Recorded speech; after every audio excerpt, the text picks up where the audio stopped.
Howdy everybody out there in YouTube land. This is Michael Jarvis Extraordinaire again with part 3 of just bought a 2006 Chrysler 300C Hemi.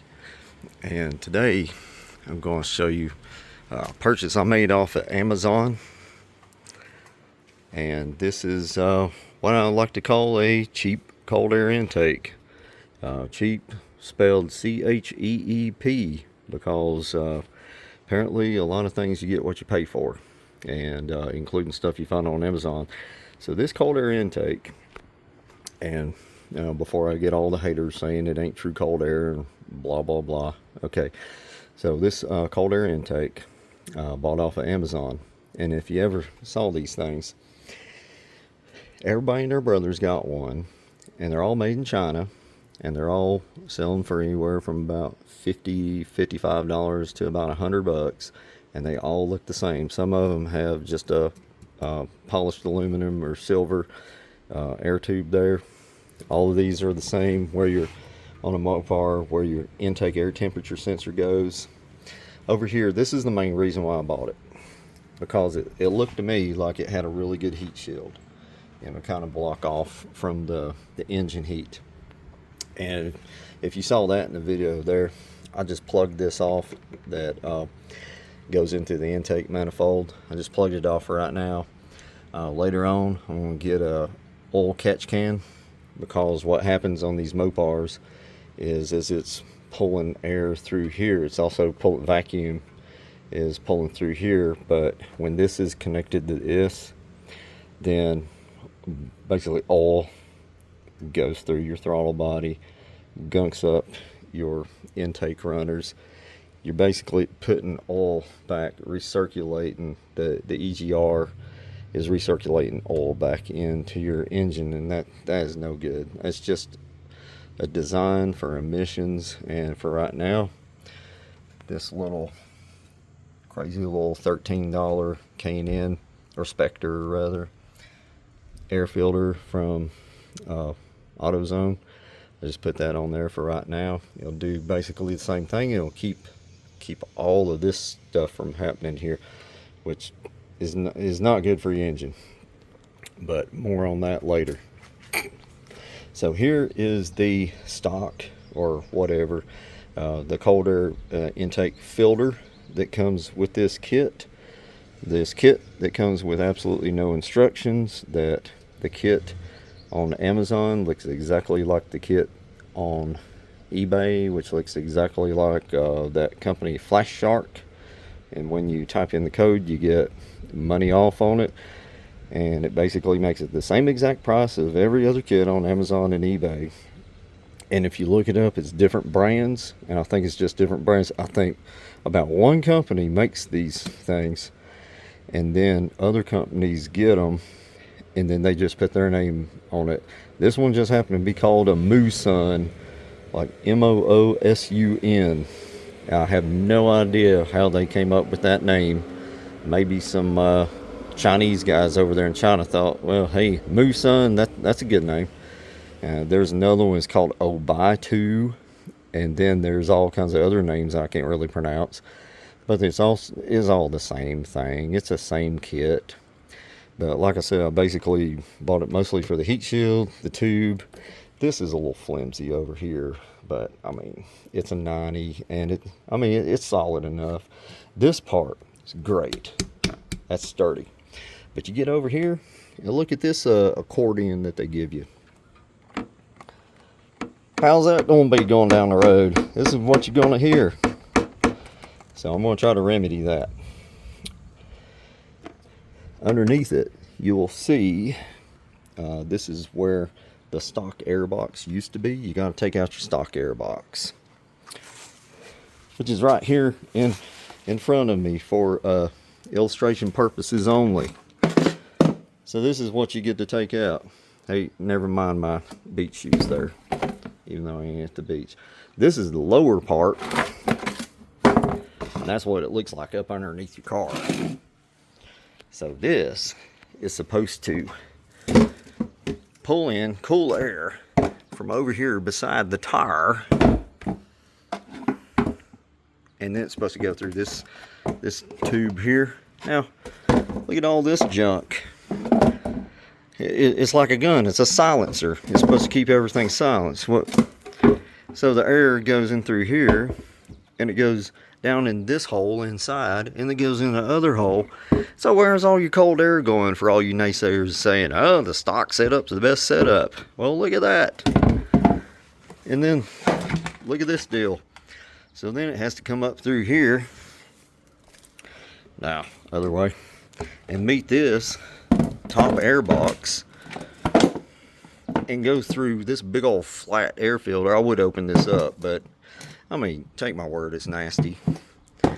Then it comes out of there, finally, and then it goes into your stock air intake system. Hey, this not only looks better, but if you actually put a tune on it, it can make some more horsepower. Now, I know all them dyno tests on YouTube makes 10 or 15 horsepower at the rear wheels will turn your car into a different car. Well, I don't think so. You might pick up a few horsepowers. You might pick up a mile or gallon, maybe. But if you notice all them tests on YouTube, they've got the hood open, and they got a big fan in front of it, blowing cool air and keeping the engine from getting heat soaked, and moving a lot of air into it. If they want to do these dyno tests, leave the hood closed and don't turn the fan on, and just let the engine in the car do what it's going to do. Okay, that's just IMO, in my own opinion. Okay, hey, you see this right here? This is a turbo tube, a little 45 degree, and I actually found a K&N air filter on eBay that has an entrance instead of just this closed off portion here. My accordion again. Yeah, of course that's what's going to happen going down the road.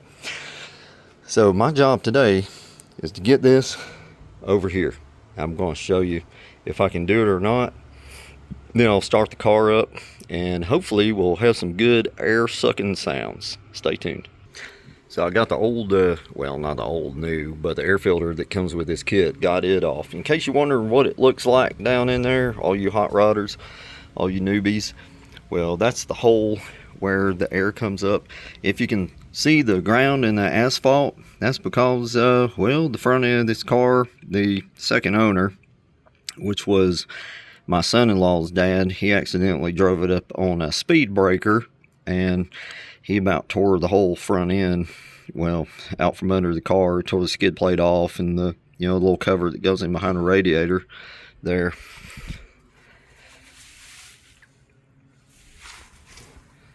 Yeah, there and there. And I actually just went up in behind, and you can probably see it, maybe not. Yeah, I got some zip ties kind of holding that back. So, okay, we're going to try to get this doohickey on. Man, I could shoot a better video if I could get it out of the sun. Okay, now my job is to get this onto here, and we'll stop all that flip-flopping around with this Weird Al Yankovic accordion here. See this flimsy thing? What? Hey, watch this. You really think that's a good design there, Mr. Mooson? And all you boys down there? I don't know. Okay, this is definitely going in the round file. Okay, let's try to get this on there. Well, you know what they say about the best laid plans of mice and men? Well, oh boy, this tube's a little bit too big for this hole here, because this is a 4-inch inlet. So, lubricant. More to come in a minute, folks. It just started raining here in Arden, North Carolina, like it rains every single day here in August and July. Last month we had a record rainfall, and I really don't want to move the Cadillac out today and put it in the rain. So yeah, we'll come back to you here in a few minutes. Old 300C 5.7 Hemi 2006. got to come up with a name for you. So maybe down in the comments, as long as it ain't something like Goldie or anything like that, because good grief, linen gold metallic or linen gold. Anyway, it. I call it old man gold. Okay, Mopar gold? No. Okay, we'll get back to this in a few minutes after this quick break. Yeah, here you go, folks. Prime example. This is on eBay. That's the exact same intake, cold air intake, except that looks like it's like a glossy coat of black on it instead of a powder coat, but you get my drift. Well, here it is, finally. I'm glad that's done. So finally got this thing done.